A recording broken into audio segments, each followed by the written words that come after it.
morning, my fellow Nigerians, and of course, namaste to my Indian people. I got my parcel yesterday from India. I just want to tell the world and, of course, to my fellow Nigerians that CZ jewelries in India are nice. And I got to know CZ from Bivash, Indiana. You know, he posted it on my Facebook wall.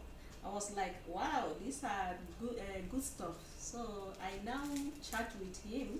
From there, we started business. And I really want to tell the company that Vivash is a good marketer, because why I say so, every day he chat me up.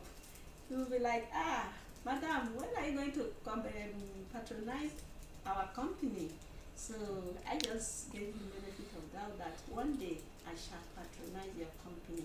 So now I start a little to know your quality of your stuff.